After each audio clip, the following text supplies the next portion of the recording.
오늘 2025년 수료 및 개강 예배를 허락하신 하나님께 감사드립니다. 오늘 훈련자들 뿐만 아니라 훈련생들, 그리고 하나님 앞에 드리는 마음으로 드리는 모든 우리가 이 예배를 통해서 고난을 재료로 쓰시는 하나님이라는 제목으로 나눌 때 우리에게 무엇을 말씀하시는지 듣고 회복하시는 은혜가 있기를 축복합니다. 살아가면서 우리는 다양한 일들을 경험합니다. 인생에는 여러 가지 일들이 있죠. 그리고 그 경험들은 우리에게 변화를 일으킵니다. 변화들 중에는 내가 원하는 것들이 있을 겁니다. 그런 변화는 즐겁게 받아들일 수 있습니다. 내가 원했던 거고 마침내 이루어진다면 얼마나 즐겁겠습니까? 그렇지만 그 중엔 반드시 내가 해야만 하는 변화들이 있습니다. 반드시 해야만 하는 변화. 이런 종류의 변화는 알면서도 망설여지고 왠지 모르게 미루어 놓게 됩니다. 반드시 그렇게 변화돼야 되는데 내 마음에 그것을 원하는지는 모르겠습니다. 그러나 우리 모두는 결국 인생을 살아보면 알게 됩니다. 우리에게 유익한 것이 무엇인지, 내가 원하는 변화보다 내가 반드시 해야만 하는 변화가 결국 나를 유익하게 하며 성장하게 할 줄로 믿습니다. 여러분들이 해야만 하는 변화는 무엇입니까? 반드시 해야 하는 변화인데 혹시 거부하거나 혹시 밀어내고 있는, 머뭇거리고 있는 변화는 무엇입니까? 저는 여러분들이 하나님의 은혜를 누리기 위해 반드시 내가 감당해야 될 그 변화를 받아들이고 변화되시기를 다시 한번 주님의 이름으로 축복합니다. 이스라엘이 번성하고 불어나 애굽 온 땅에 가득해졌습니다. 점점 강성해져 갈 때에 바로 애굽에도 변화가 찾아왔습니다. 그 변화는 두 가지인데 첫 번째는 출애굽기 1장 6절에 있습니다. 1장 6절 말씀 다 같이 읽겠습니다. 시작. 요셉과 그의 모든 형제와 그 시대의 사람은 다 죽었고. 지금까지 하나님과 동행했던 족장들의 시대가 막을 내렸습니다. 아브라함, 이삭, 야곱, 요셉. 하나님께서 약속을 주셨고 하나님의 은혜를 베푸셨으며 하나님이 그들에게 나타나 도우셔서 생생하게 주님을 목격했던, 바로 하나님을 목격했던 그 증인들은 그 족장의 시대는 막을 내렸습니다. 그러나 이 막이라고 하는 것이 모든 것의 끝이 아니라 새로운 시대가 이제 시작될 것이라는 암시를 주고 있는 것입니다. 우리는 출애굽기를 통해 그것을 보게 될 겁니다. 하나님은 이제 더 크고 더 광대한 역사를 이루어갈 겁니다. 하지만 동시에 그들에게 믿음의 기준을 잡아주었던 기둥 같은 믿음의 사람들이 없다는 것도 말하는 것입니다. 요셉과 그의 동시대 사람들, 요셉과 함께 하나님을 알고 하나님을 경험하며 살아계신 하나님의 임재를 경험했던 바로 그들이 다 세상을 떠났습니다. 이것은 새로운 시작을 위한 변화이기도 하지만 동시에 내적 위기이기도 했습니다. 우리가 따르던 리더가 부재라는 것은 우리에게 위기감을 조성합니다. 불안해지고 무엇을 쫓아야 될지 방향성을 잃게 되는 거죠. 이스라엘 백성들은 그런 변화를 겪고 있었습니다. 두 번째 그들에게 일어난 변화는 바로 출애굽기 1장 8절에 나타나 있습니다. 우리 같이 읽겠습니다. 요셉을 알지 못하는 새 왕이 일어나 애굽을 다스리더니. 애굽에 새로운 왕이 등극을 했습니다. 이 새로운 왕이 생겼다는 것은 이전 왕이 아닌 새 왕이 생겼다, 그 말을 이야기하는 것이 아닙니다. 이전에 있던 왕조 시대가 끝이 나고 새로운 왕조가 세워졌다는 겁니다.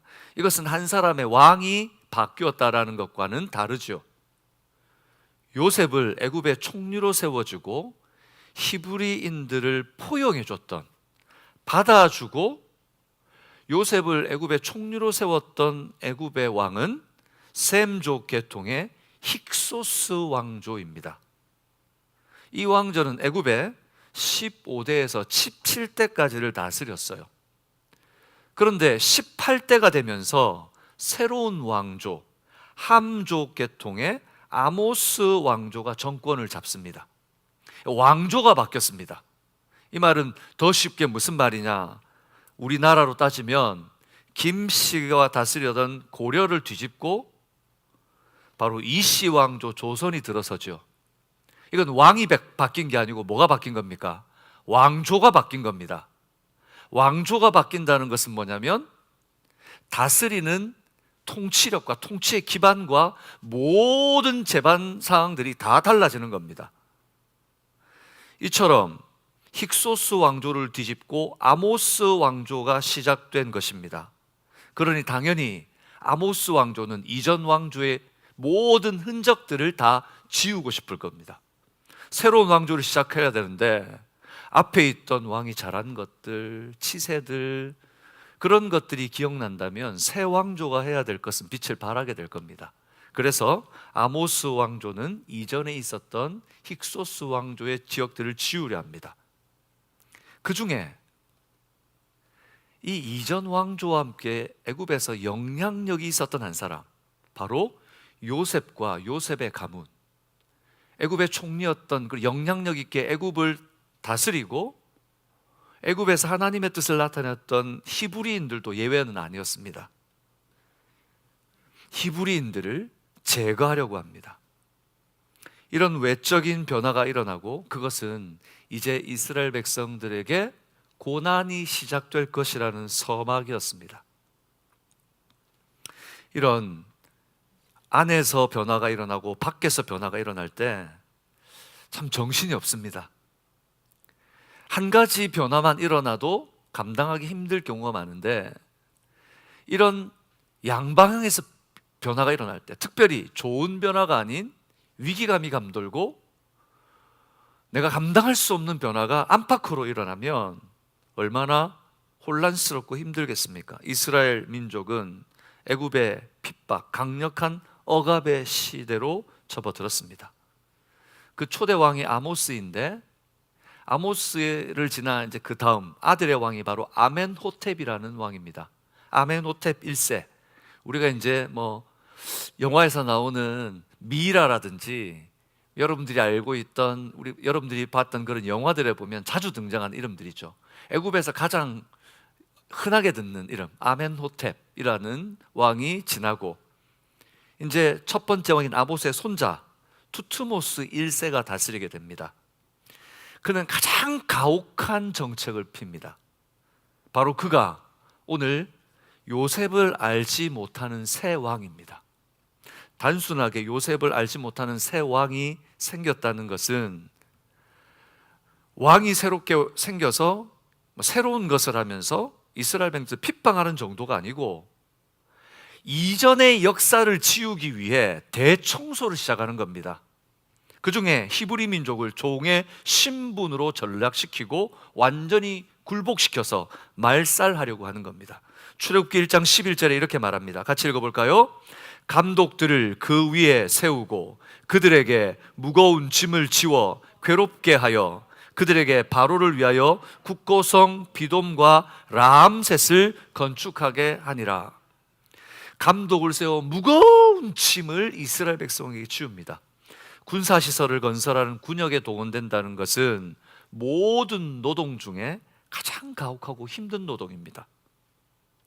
여러분 한 번씩 집안일 하다가 집에 공사할 일이 생겨가지고 내가 망치 들고 삽 들고 이것저것 고쳐보신 경험들이 있으시죠? 어떻습니까? 한 번도 안 하다가 삽 들고 삽질을 해보고 곡괭이 들고 밭에 가서 야드 일을 하고 망치질하고 그 다음날 몸이 어떻게 됩니까? 온몸에 멍든 것처럼 여기도 아프고 저기도 아프고 쓰지 않던 근육을 쓰고 나니까 얼마나 몸이 이곳저곳 쑤십니까? 하물며 여러분 우리가 집안일을 할 때도 그런데 이들은 어땠겠습니까? 특별히 이스라엘 민족은 뭘 하던 사람들입니까? 뭐 하며 살았습니까? 양치며 살았습니다. 유목민족이란 말이죠. 야곱이 애굽에 내려왔을 때 요셉의 요청으로 애굽에 내려와서 바로를 만났을 때 바로가 묻습니다. 너희는 도대체 뭐 하던 사람들이냐? 그때 요셉이 자기들이 했던 자기 선조들과 함께 살아온 이야기를 합니다. 창세기 47장 3절 같이 읽겠습니다. 바로가 요셉의 형들에게 묻되 너희 생업이 무엇이냐? 그들이 바로에게 대답하되 종들은 목자이온데 우리와 선조가 다 그러하니다. 무슨 말입니까? 평생 목동으로 살았습니다. 그래서 이 바로도 묻는 이유는 애굽으로 내려온 이후에 이들의 생업을 해야 될 텐데 무엇을 줘야 할까? 그래서 그들에게 고센 땅을 주게 됩니다. 고센 땅은 바로 습지대이고 가축을 기르기에 좋은 지역이었습니다. 반대로 애굽 사람들은 그 지역을 습해서 별로 좋아하지 않습니다. 그 묵혀놨던 땅이 바로 하나님께서 바로 요셉을 통해 이스라엘 백성에게 주게 되는 땅이 된 거죠. 그런데 이제 새로운 왕은 그걸 무시하고 성벽 건축을 명령하는 겁니다. 얼마나 힘들었을까요? 우리는 집안일 하다가 망치질 하다가 힘들다 막 일을 하다가 힘이 들면 아유 힘들어 못하겠어, 잠시 쉬었다 해야지, 망치 놓고 곡괭이 놓고 집안일이니까 하루만 쉬려고 했다가 몸이 더 아프면 이틀 3일 쉴 수 있습니다. 그러나 노동을 한다는 것, 노역에 지금 동원됐다는 것은 쉴 수 있는 것이 아닙니다. 출애굽기 1장 13절에서 14절 이렇게 말합니다. 우리 같이 읽겠습니다. 이스라엘 자손에게 이를 엄하게 시켜 어려운 노동으로 그들의 생활을 괴롭게 하니 곧 흙 이기기와 벽돌 굽기와 농사의 여러 가지 일이라. 그 시키는 일이 모두 힘든 일이었단 말이죠. 엄하였습니다. 쉴 틈이 없어요. 쉴 시간을 주지 않습니다. 우리 집안일 하면서 우리 집일이니까 내가 시간이 많으니까 쉴 수도 있지만 여러분, 종으로서 불임을 받는 자들에게 쉴 시간도 없이 여기저기 죽어 넘어져 가는 형제들을 바라보며 그들은 그 고역을 해야 됐습니다. 애굽의 벽화에 남아있는 그 노동의 현장을 보면 나체로 인부를 발로 채찍질하는 그림과 함께 이런 글씨가 있습니다. 게으르지 말라, 내 손에 매가 있다 라는 글귀가 기록되어 있습니다. 얼마나 인권이 모독되고 처참하게 그들이 마치 말살되기 위해 없애버리기 위한 왕권으로 그들을 괴롭혔는지 보게 되는 겁니다. 그러나 이것은 단순한 노동이 아닙니다. 단순한 노동이면 노동으로 제값받고 그냥 그 값을 치르고 살면 됩니다. 그러나 지금 애굽이 하려고 하는 것은 단순한 노동이 아니라 그들의 정신을 말살하고 민족성을 무너뜨리려고 하는 겁니다. 우리는 일제강점기를 지나온 민족입니다. 잘 알고 있습니다. 말을 바꾸고 문화를 바꾸고 이름을 바꾸고 삶을 바꾸는 것, 그것은 정신을 바꾸는 것이고 우리가 가지고 있던 민족성을 없애버리는 겁니다. 점점 자기 민족과 정체성이 사라지고 그저 한 민족의 종이 되어 살아가는 거죠. 바로 그 애굽이 말살하려고 했던 민족성은 도대체 무엇입니까? 그 정신은 무엇입니까?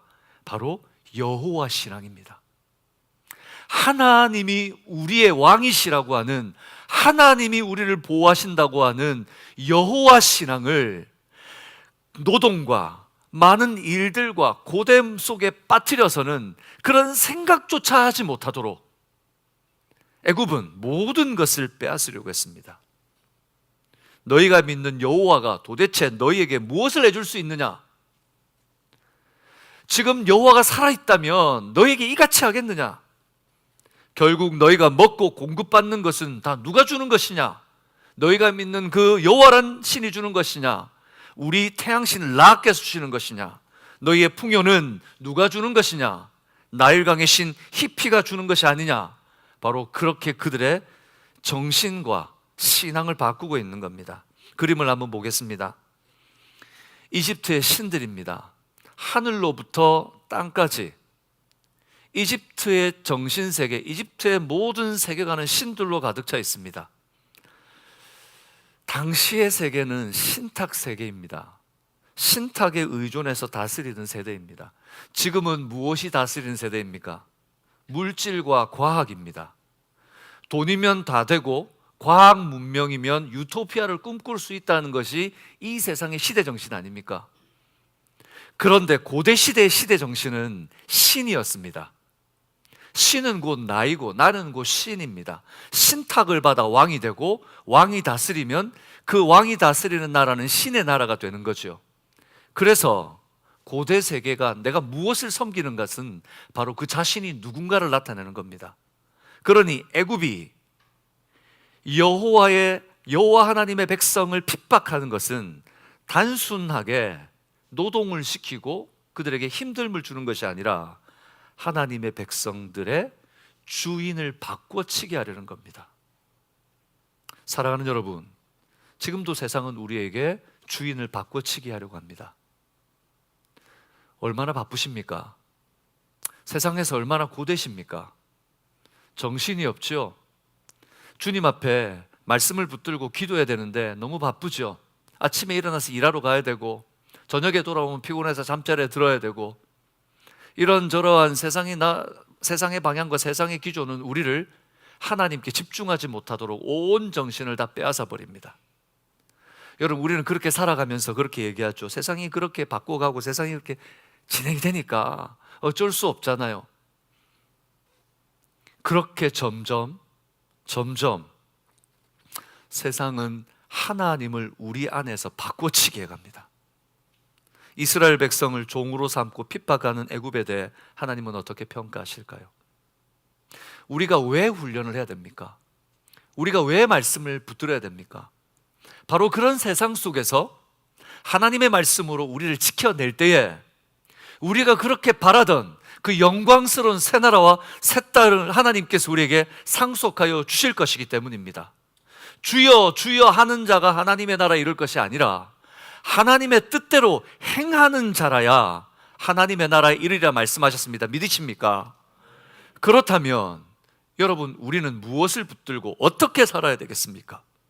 하나님은 이렇게 하나님의 백성들을 핍박하는 애굽을 어떻게 생각하셨을까요?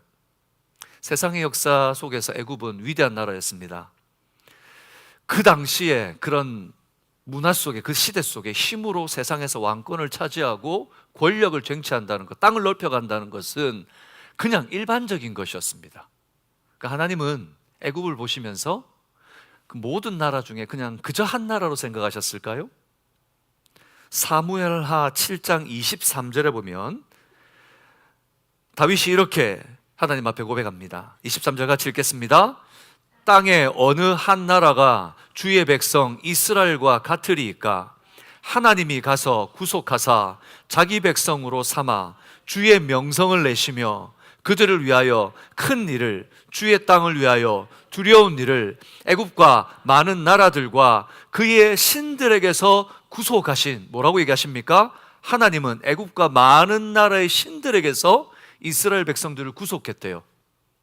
하나님이 보실 때 애굽은 단순하게 나라가 아니라 하나님을 거역한, 하나님의 반대편에 서 있는 악한 권세에 붙들려 하나님의 백성을 핍박하는 악한 영들이 다스리는 나라였습니다.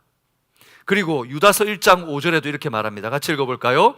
너희가 본래 모든 사실을 알고 있으나 내가 너희로 다시 생각나게 하고자 하노라.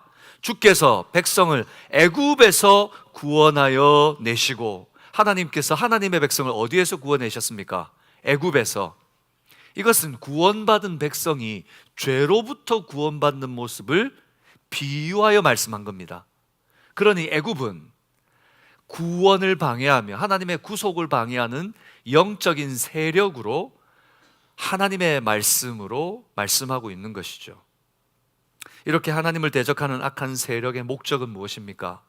여러분, 악한 세력의 목적이, 악한 마귀의 목적이 우리 몸을 병들게 하고 우리 가정이 가난하게 만들고 사람들이 싸우게 만들고, 우리는 이렇게 착각할 수 있습니다. 이거 다 마귀가 하는 짓이야. 그러나 여러분, 속지 마십시오. 마귀가 하는 본질적인 목적은 그것들이 아닙니다. 그것은 하나님의 말씀과 하나님의 말씀에 순종하지 못함으로 우리 속에서 죄가 자라나서 낳게 되는 열매들이지, 죄를 통하여 마귀가 하려고 하는 본질적인 문제는 다른 곳에 있습니다. 바로 하나님을 향한 신의식을 희미하게 만드는 겁니다. 하나님을 잊어버리게 하는 거예요. 여러분, 이번 한 주일 동안 하나님께서 특별밤을 통해서, 특별밤 부흥회를 통해서 우리를 붙드신 줄로 믿습니다. 여러분 어떠십니까? 한 주간의 밤 부흥회를 지나가면서 이 한 주간을 여러분 어떻게 사셨습니까? 이 한 주간이 좀 다르셨습니까? 좀 더 기도하시고, 좀 더 말씀 붙드시고, 좀 더 하나님을 생각할 수 있는 시간이었습니까? 그렇다면 그 은혜를 붙들고 일상의 삶 속에서 늘 주님과 동행하는 여러분들 되시기를 축복합니다. 그저 마귀는 세상에 집중하게 하고 현재 일어나는 문제와 염려에 시간을 소비하게 만듭니다. 모든 것을 거기에 다 쏟아붓게 합니다. 그리고 하나님과 교제하는 것을 막아버립니다. 바쁘다고 얘기합니다. 바쁘다고 얘기합니다. 너무 바쁘답니다. 너무 바빠서 하나님의 말씀을 붙들 시간조차고 없다고 합니다. 하지만 손에는 리모컨이 잡혀져 있습니다. 손에 있는 휴대폰으로 늘 우리는 거기에 떠 있는 여러 영상들을 보며 시간을 보냅니다. 사랑하는 여러분, 정말 시간이 없나요? 그것은 시간이 없는 것이 아니고 우리로 하여금 마음을 빼앗고 있는 사단의 계략입니다. 하나님이 잊혀져 가요. 그래서 예수님께서는 이렇게 경고했습니다. 누가복음 21장 34절에서 36절까지 말씀입니다. 우리 같이 읽겠습니다. 34절 시작. 너희는 조심하라. 그렇지 않으면 방탕함과 술 취함과 생활의 염려로 마음이 둔하여지고 뜻밖의 그날이 덫과 같이 너희에게 임하리라. 뭐라고 말하십니까? 예수님도 그렇게 말합니다. 방탕함과 술 취함과, 저는 그 중에 바로 이 세 번째 뭡니까? 생활의 염려로. 여러분, 염려가 있으십니까? 생활에 염려가 됩니까? 자녀들이 잘못 길러질까봐, 우리 가정 힘들어질까봐, 덜컥하고 어려운 일이 생길까봐 염려하며 사십니까? 근데 그 염려에 붙들린 채 사시지만 정말 하나님 붙드십니까? 염려한다는 것은 무엇입니까? 그것은 정확히 말하면 하나님을 신뢰하지 않는다는 것입니다. 신뢰하지 않으니까 염려가 생겨나는 겁니다. 믿고 있는데 왜 염려가 생겨요? 신뢰하는데 왜 염려가 생겨요? 염려가 생기니 세상에 취해 살아가야 됩니다. 그냥은 못 살겠어요. 그래서 세상과 함께 술 취한 것처럼 세상에 살게 되고, 그러다 보니 결국은 방탕하게 됩니다. 왜 우리가 훈련을 받아야 됩니까? 왜 우리가 훈련을 받아야 합니까? 훈련은 우리가 하나님의 사람으로 온전히 살기 위해 빼앗겼던 시간을 다시 세상에서 빼앗아 오는 것입니다. 빼앗겼던 내 삶을 다시 하나님께로 회복하는 것입니다. 빼앗겼던 내 영적인 습관들을 다시 회복하는 시간입니다. 그 시간은 쉽지 않습니다. 땀 흘려야 합니다. 애를 써야 됩니다. 조금 전에 우리 간증을 하시는 분들이 외울 것이 많고 과제도 많고 힘들어서 그것 때문에 선뜻 신청하기 힘드셨다고 말했습니다. 근데 여러분, 우리는 알잖아요. 인생을 살면서 값을 치르지 않고 얻는 것들이 있나요? 귀할수록 어떤 값을 치러야 됩니까? 큰 값을 치러야 되는 거 우리는 알고 있습니다. 그런데 영원한 생명을 주신 하나님 앞에 우리는 값을 지불하려 하지 않습니다. 하나님께서 거저 구원을 주셨으니 거저 살면 되는 줄 압니다. 여러분, 거저 구원을 주셨는데 거저 살 수가 있습니까? 그 큰 구원을 거저 주셨는데 이렇게 살아서는 안 되지요. 하나님의 은혜로 주님을 사랑하며 예수의 제자로 살아야 되지 않겠습니까? 여러분에게 그 마음 주시기를 주님의 이름으로 축복합니다. 근데 문제는 그렇게 취하여 살다 보면 뜻밖의 날이 덫과 같이 이른다는 것입니다. 뜻밖의 날이 덫과 같이. 여러분, 지금 되었다, 안전하다 생각하지 마십시오. 후회할 일을 만들지 마십시오. 계속해서 35절 같이 읽겠습니다. 이 날은 온 지구상에 거하는 모든 사람에게 임하리라. 36절, 이러므로 너희는 장차 올 이 모든 일을 능히 피하고 인자 앞에 서도록 항상 기도하며 깨어있으라 하시니라. 이번 훈련에 참여하시고 지원하신 우리 훈련자들을 주님의 이름으로 축복합니다. 하나님께서 여러분들을 이렇게 준비시켜 주실 겁니다. 능히 깨어있게 하셔서 말씀으로 세상 가운데 승리하게 하실 줄 믿습니다. 아직 훈련에 참여하지 못하거나 또는 주저하고 계신 분들이 있다면 말씀 속으로 들어오십시오. 하나님이 지켜주실 줄 믿습니다. 역사적 관점에서 사실을 따져본다면, 그러나 지금 이스라엘의 백성의 모습은 애굽의 큰 권세 앞에 종의 근성을 가지고 말살에 직면해 있는 사람들입니다. 하지만 여러분, 오늘 8절에서 22절을 자세히 살펴보시면 하나님에게 애굽의 왕은 관심조차 없습니다. 하나님의 관심은 거기에 없습니다. 오히려 8절에서 22절까지 무엇이 계속해서 나타나는가? 이스라엘 백성들이 강하여진다는 겁니다. 하나님의 관점은 고난 속에서도 이스라엘 백성들을 강성하게 하십니다. 출애굽기 1장 12절 같이 읽겠습니다. 시작. 그러나 학대를 받을수록 더욱 번성하여 퍼져가니 애굽 사람이 이스라엘 자손으로 말미암아 근심하여 라고 말합니다. 너무 이스라엘 백성들이 그럼에도 번성하여 가니까 애굽이 오히려 근심이 되었습니다. 여러분, 우리가 말로 할 수 있는 것을 힘으로 해결하려고 할 때가 있죠. 말로 할 수 있는 것을 힘으로 해결할 때는 두 가지 상황 때문입니다. 첫 번째는 상대가 나보다 너무 약하다고 생각될 때, 한 대 쥐어 박으면 다 내올 것 같으니까 힘을 씁니다. 두 번째는 말로도 설득으로도 상식으로도 이길 수 없는 상대라고 생각할 때 무력을 씁니다. 내가 도저히 납득시킬 수 없고 그가 바른 길을 걷고 있는데 내가 빼앗기 위해서는 힘을 써야 합니다. 그렇게 상대를 공격합니다. 애굽이 이스라엘을 핍박한 것은 애초에 힘이 아니고서는 빼앗을 수 없다는 두려움 때문이었습니다. 출애굽기 1장 9절에서 10절에 보면 이렇게 말씀합니다. 같이 읽어볼까요? 시작. 그가 그 백성에게 이르되 이 백성 이스라엘 자손이 우리보다 많고 강하도다. 10절에 자, 우리가 그들에게 대하여 지혜롭게 하자. 두렵건대 그들이 더 많게 되면 전쟁이 일어날 때에 우리 대적과 합하여 우리와 싸우고 이 땅에서 나갈까 하노라. 애굽은 두려웠습니다. 그래서 야, 힘으로 안 되겠다. 우리가 좀 지혜롭게 하자. 만약에 전쟁이 일어나면 이스라엘 백성들이 우리가 아닌 적의 편에 서면 나라의 근간이 흔들릴 수 있다는 겁니다. 그 정도로 사실 이스라엘 백성들은, 히브리 민족은 요셉 이후에 애굽에 지대한 영향력을 끼쳐왔습니다. 경제, 사회, 문화 전반에 히브리인들은 스며들어 그 땅을 일구어 놓고 있었습니다.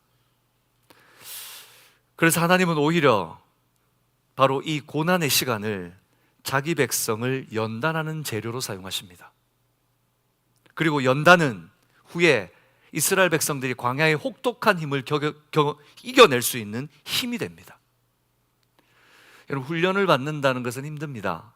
쉬운 일이 아닌 것입니다. 하지만 훈련은 광야 같은 세상에서 살아갈 수 있는 힘을 공급하는 시간이 될 줄로 믿습니다. 훈련은 우리의 죄의 근성을 빼고 하나님의 역사를 우리에게 허락해 줍니다. 이렇게 하나님은 우리가 거룩한 백성으로 양육되기 위해 고난도 재료로 사용하시는 하나님이신데, 하물며 하나님의 말씀으로 훈련할 때에, 하나님의 말씀을 재료로 쓰실 때에 우리에게 어떤 역사가 일어나겠습니까? 하나님의 우리에게 부흥이 일어나게 하시고 회복이 일어나게 하실 줄 믿습니다. 핍박과 포각 속에서 자신의 계획이 좀처럼 진행되지 않자 지금 애굽은 이스라엘 민족을 막을 수 없다는 사실에 깊은 고민에 빠집니다. 그리고 악랄한 계획을 세우죠. 출애굽기 1장 15절 16절입니다. 같이 읽겠습니다. 애굽 왕이 히브리 산파 십브라라 하는 사람과 부하라는 사람에게 말하여 이르되 너희는 히브리 여인을 위하여 해산을 도울 때에 그 자리를 펴서 어떻게 하라고 그럽니까? 아들이면 딸이면 끔찍하게도 산파들을 통해 술수를 써서 비밀리에 갓난 영아들을, 그리고 남자아이들을 살해할 계획을 세웁니다. 아브라함에게 하신 약속을 하나님께서는 이스라엘에게 이루시고 죄와 저주와 고통 속에 살아 이 세상을 살리기 위해 모세를 보내주실 것이기 때문입니다. 사탄은 하나님을 거역하는 악한 세력들은 이 계획을 무산시키려고 하는 것입니다. 이런 술수는 사단이 가장 잘하는 술수입니다. 동일한 계략이 마태복음 2장에 보면 나타납니다. 예수님께서 오실 때에 동방에서 큰 별이 떠서 동방 박사들이 그 별을 보고 따라옵니다. 그리고 이스라엘에 도착했을 때 그들이 헤롯에게 말합니다. 왕이 어디 있습니까? 큰 왕이 나실 텐데. 헤롯 왕이 얘기합니다. 내가 왕인데 또 어떤 왕이 있단 말인가? 그들은 분명히 왕이 나실 거라고 얘기하며 자리를 돌아갑니다. 그리고 헤롯 왕은 나중에 그때를 기준으로 하여 2살 아래의 모든 아이를 죽입니다. 여러분, 모세는 오실 예수 그리스도를 예표하는 겁니다. 그리고 지금 핍박하는 애굽은 예수 그리스도를 통하여 이루어질 하나님의 역사를 방해하는 악한 세력을 대변하고 있는 겁니다. 하나님의 이 계획을 막아서는 세력은 결코 하나님께서 용서하지 않으십니다. 헤롯은 어떻게 되었습니까? 나중에 충이 들어 죽음을 맞이합니다. 바로는 어떻게 되었습니까? 하나님께서 홍해에 수장시켜 버리십니다. 하물며 여러분, 하나님의 계획을 멈추려고 하는 이들을 어떻게 하겠습니까? 하나님은 반드시 우리를 도우시고 하나님의 계획을 멈추는 세력들을 멸하실 줄 믿습니다. 여러분이 말씀으로 훈련하고 말씀으로 나오려고 할 때 막아서는 것들 하나님께서는 반드시 멸하실 줄 믿습니다. 바로의 끔찍한 살해 계획을 하나님은 살리는 계획으로 바꾸시는 것이죠. 하나님은 분명히 악한 사단이 우리의 영을 죽이려고 할 때 그것을 바꾸어 우리를 살리는 계획으로 바꾸실 줄 믿습니다. 출애굽기 1장 17절 19절 이렇게 말합니다. 그러나 산파들이 하나님을 두려워하여 애굽의 왕의 명령을 어기고 남자아기를 살린지라. 애굽 왕이 산파들을 불러 그들에게 이르되 너희가 어찌하여 이같이 남자아기를 살렸느냐. 19절 같이 읽겠습니다. 산파가 바로에게 대답하되 히브리 여인은 애굽 여인과 같이 아니하고 건장하여 산파가 그들에게 이르기 전에 해산하였더이다 하며. 우리가 옛날에 드라마 봤 순풍산부인과, 이 순풍이라는 거 얼마나 아이들을 잘 놓았던지, 마치 예를 들면 이 두 산파가 하나님을 두려워하여 바로의 시퍼런 권력 아래서도 성령이 충만하여서 하나님의 뜻대로 하나님의 일을 이루어가는 겁니다. 하나님을 대적하는 세상과 세상의 악한 계략들은 이렇게 생명을 빼앗기 위해 힘쓰지만, 그러나 하나님은 반드시 여러분을 보호하실 것을 저는 믿습니다. 요한일서 5장 18절에 보면 이렇게 말씀하십니다. 같이 읽겠습니다. 시작. 하나님께로부터 난 자는 다 범죄하지 아니하는 줄을 우리가 아노라. 하나님께로부터 나신 자가 그를 지키심에 악한 자가 그를 만지지도 못하느니라. 아멘이십니까? 하나님께서 반드시 이렇게 보호하십니다. 오히려 하나님의 백성은 고난의 재료를 통하여 더 강해질 겁니다. 출애굽기 1장 20절에 21절 이렇게 말합니다. 20절 같이 있습니다. 하나님이 그 산파들에게 은혜를 베푸시니 그의 백성은 번성하고 매우 강해지니라. 하나님의 구원 계획을 막아서는 세력과 악한 자들은 심판하시지만 하나님의 나라를 위해 섬긴 자들은 하나님께서 반드시 상을 주십니다. 여러분, 우리가 하나님 앞에 시간을 헌신하고 훈련을 받고 예수님의 제자가 되기 위해 몸부림칠 때 사실은 그 사실조차도 하나님의 은혜이고 동참하는 것조차도 은혜인데, 근데 하나님께서 순종하면 복을 주신답니다. 아멘이십니까? 순종하면 복을 주신대요. 다 나를 위한 복인데, 다 나를 위한 계획인데, 그것 계획조차 복인데 참여하면 또 복을 주신대요. 오늘 21절 보십시오. 그 여인들에게 어떤 복을 주셨습니까? 그 산파들은 하나님을 경외하였으므로 하나님이 그들의 집안을 흥왕하게 하신지라. 하나님께서 여러분의 집안을 흥왕하게 하실 줄 믿습니다. 말씀을 사랑하고 말씀 붙들고 주님의 나라를 위하여 헌신하는 가정들, 자녀들, 우리 자녀들이요, 우리 가정이요, 여러분 그 문제들이 바로 우리가 제자가 되는 순간, 제자로 사는 순간 하나님이 흥왕케 하실 줄로 믿습니다. 마태복음 6장 33절에 이렇게 말합니다. 그런즉 너희는 먼저 그의 나라와 그의 의를 구하라. 그리하면 뭐라고 말씀하십니까? 이 모든 것을 너희에게 더하시리라. 여러분, 세상의 모든 것들 하나님께서 옵션으로 다 주십니다. 그것을 믿으십니까? 우리가 해야 될 것은 의를 위해 사는 겁니다. 그렇습니다, 여러분. 그렇다면 애굽에서 일어났던 그 사건은 오래전 고대시대 히브리 민족에게 있었던 일입니다. 그럼 오늘날 이 말씀이 우리에게 말하는 것은 무엇일까요? 나는 어떻게 살라고 얘기하는 걸까요? 하나님은 우리에게 무엇을 말하려고 하는 걸까요? 빌립보서 1장 27절에서 30절 말씀입니다. 우리 같이 계속 읽겠습니다. 27절입니다. 시작. 오직 너희는 그리스도의 복음에 합당하게 생활하라. 무엇에 합당하게 생활하라? 복음에 합당하게 생활하라. 계속 읽겠습니다. 이는 내가 너희에게 가보나 떠나 있으나 너희가 한 마음으로 서서 한 뜻으로 복음의 신앙을 위하여 협력하는 것과 어떻게 살라는 것입니까? 예수 그리스도 안에 주신 복음을 삶의 중심을 삼아 살라는 것입니다. 그것이 바로 제자로 훈련받는 것입니다. 그것이 바로 말씀이 내 속에 들어오는, 나를 쳐내고 복종하고 하나님의 말씀이 내 속에 임하도록 하는 말씀 훈련인 줄로 믿습니다. 28절부터 계속 읽겠습니다. 시작. 무슨 일에든지 대적하는 자들 때문에 두려워하지 아니하는 이 일을 듣고자 함이라. 이것이 그들에게는 멸망의 증거요 너희에게는 구원의 증거니 이는 하나님께로부터 난 것이라. 이게 무슨 말이죠? 여러분을 통해 보게 하라는 겁니다. 예수 안 믿는 것이 저주이고 예수 믿는 것이 복이라는 사실을 그리스도의 향기가 되어 세상에 보이라는 것입니다. 내가 말하고 먹고 마시고 사는 것이 주변 사람들을 볼 때 저 사람이 노력해서 그런 거야, 저 사람이 정직해서 그런 거야, 그게 아니라 그가 예수를 믿기 때문에, 그가 하나님을 신뢰하기 때문에 그런 것이라는 향기를 드러내라는 것입니다. 하나님께서는 그래서 우리를 고난 속에 있는 세상에 넣으시고 재료를 통해 그 하나님의 사람으로 세워 가시는 것이죠. 29절부터 30절까지 마지막으로 읽겠습니다. 시작.